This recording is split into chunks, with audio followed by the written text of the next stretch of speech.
reporter.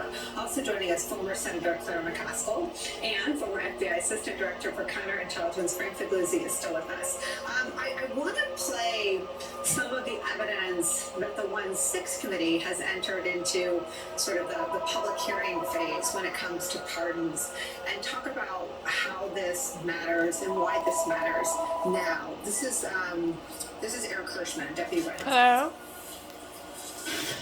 Hello. And was Representative Gates requesting a pardon? I believe so. The general tone was, we may get prosecuted because we were defensive of the president's positions on these things. How do you know that Congressman Gates asked for a pardon? He told me. Tell us about that. He told me to ask Meadows for a pardon. Mr. Gates was personally pushing for a pardon, and he was doing so since early December. The only reason I know to ask for a pardon is because you think you've committed a crime. Frank Figliuzzi, how does the pursuit of a pardon, especially the ones that aren't ultimately granted, what does that mean if you're investigating someone like Gates, either for alleged child sex trafficking, which is an ongoing federal investigation that we know about, or potentially some of his conduct as it pertains to January 6th, which we have no information that suggests he is under investigation there?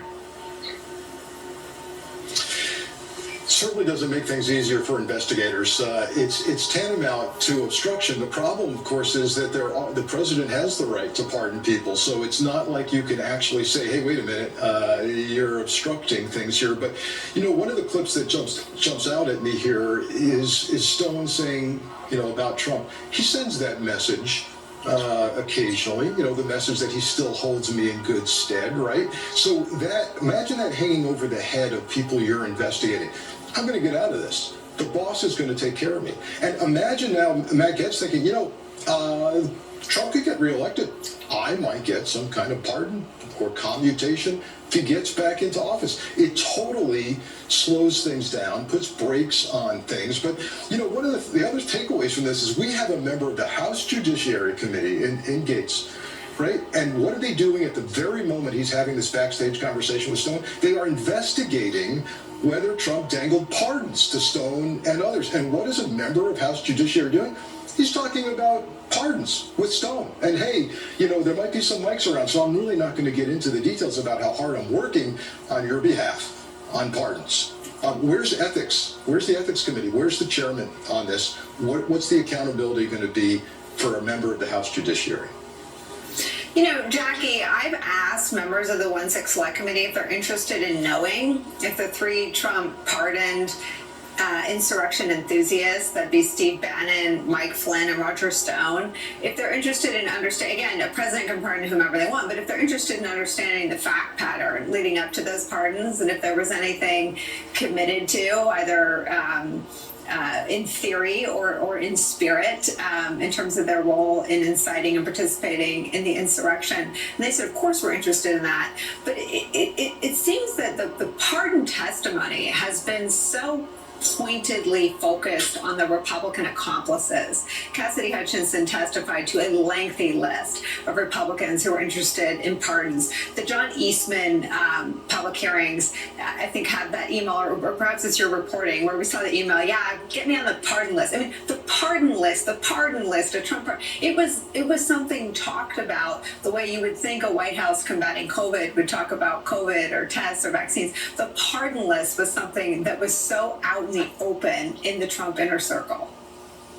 Yeah, it was pretty much standard operating procedure for those that were working around the former president and doing his bidding. In fact, my colleagues who broke this story, John Spine and Dalton Bennick, broke a story earlier this year that actually got Roger Stone on camera by the same Danish film crew pressing Trump to preemptively pardon him as well after the January 6, 2021 attack, and asking for preemptive pardons for himself and also for Matt Gaetz and other allies. I think that why the video version of this is so important, despite seeing countless examples of evidence of people testifying that they had been directly told or asked to be on the pardon list, or that people like Matt Gaetz had already asked Mark Meadows for it, according to Johnny McEntee, the president's right-hand man during his 4 years in the White House and his years on the campaign trail as well, is because it's easier for people who are skeptics, who might have a clouded version of the January 6th Select Committee,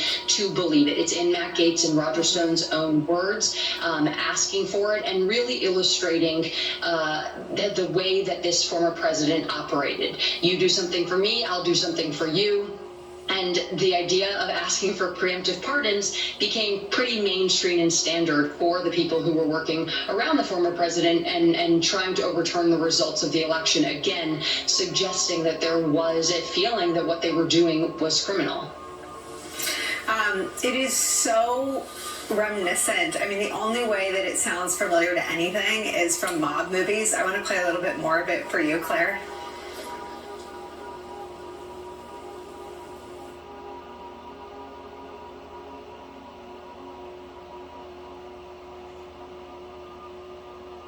Claire, we are still sort of putting the words to it and getting our ducks in a row. Here it is. Sorry about that. We saw the skinny reductions, and there was a lot of new that was in the full redact that came out in the skinny redact.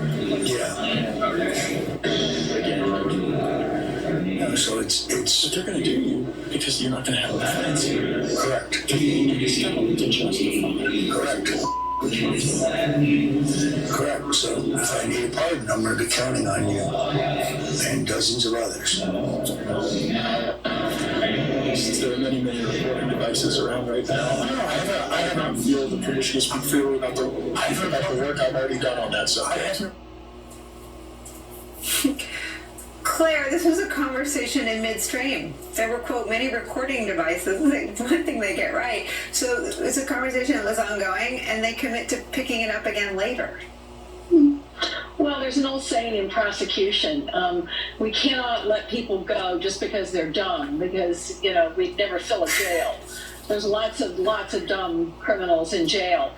These guys are obviously not being very smart, talking about this with an open mic on one of them. You know what really is funny about this, Nicole? People should imagine just for a minute.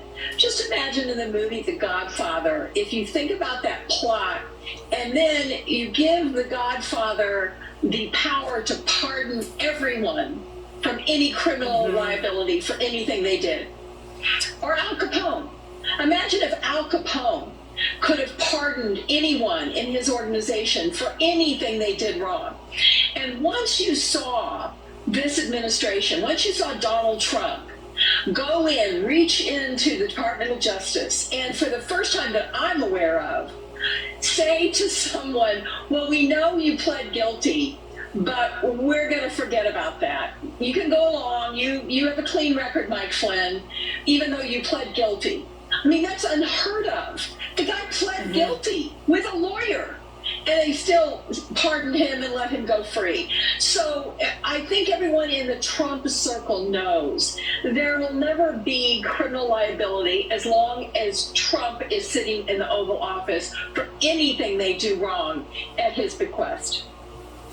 Well, it is such a good point. And I mean, Frank, to listen to them acknowledging, basically, it sounds like one way to understand what they're saying to each other is Mueller's gotcha.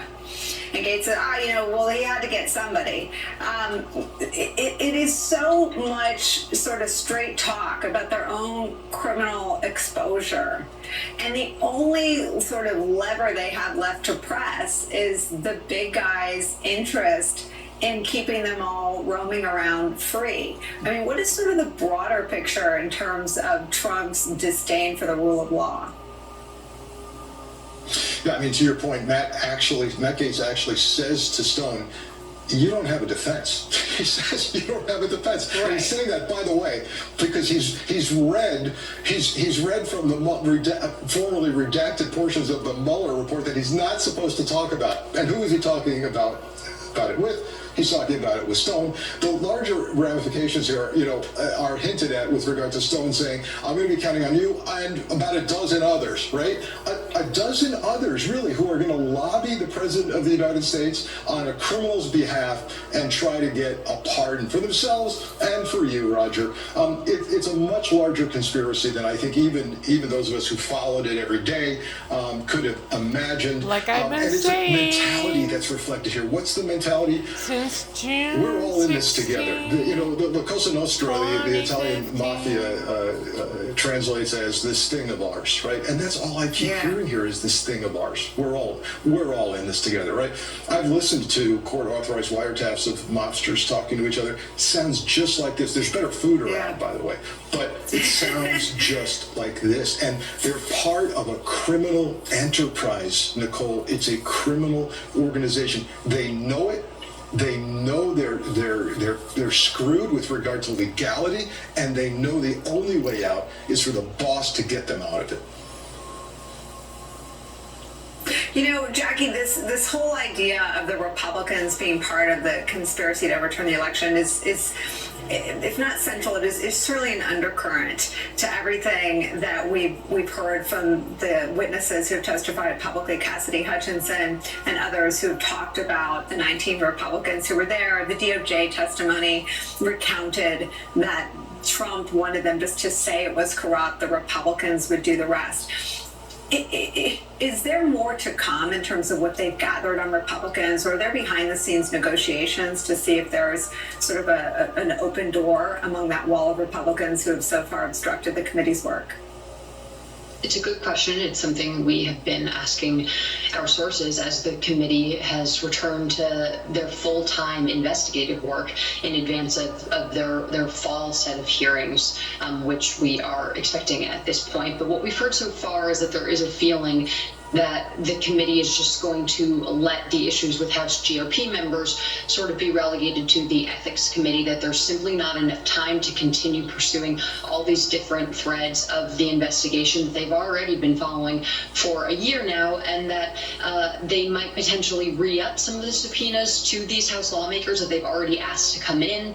Maybe, just maybe, but highly unlikely, they'll reach out to some staffers who might have been affiliated with these efforts as well. But in the most likely outcome here, the lawmakers are, again, not going to agree to appear before the committee or cooperate, and that it's going to be an issue that's going to have to be resolved via another congressional oversight tool. There is also, I think, a feeling as well that because the Department of Justice's criminal investigation has now publicly spilled out into the open, that lawmakers who might be potentially in some legal jeopardy here are going to face more severe penalties and are not going to be able to simply ignore subpoenas from the Department of Justice the way that they have avoided congressional oversight. That's right. Jackie Alamany, Frank Figluzzi, thank you so much for starting us off on this incredible piece of reporting, and kudos to your colleagues. Jackie, thank you for spending some time to talk to us about it. Claire sticks around for the hour. When we come back, abortion is on the ballot tomorrow in the state of Kansas. What that vote will tell us about how big a motivating factor abortion rights will be for the Democrats 99 days ahead of the midterms. And later in the hour, the debut of Deadline Democracy and how the big lie is on a collision course with the midterm elections, with nothing less than democracy at stake. Tonight, there will be a special report from New Hampshire, a state that prides itself for clean, fair elections. But like so many other places around our country, the big lie has taken hold in a dangerous way there too. And some breaking news we just learned about. President Joe Biden will speak to the nation tonight at 7:30 Eastern about what the administration is calling a successful counterterrorism operation against a significant al-Qaeda target in Afghanistan. We will be watching for any more information that gets out ahead of that address. Deadline White House continues after a quick break. So much news today. Don't go anywhere.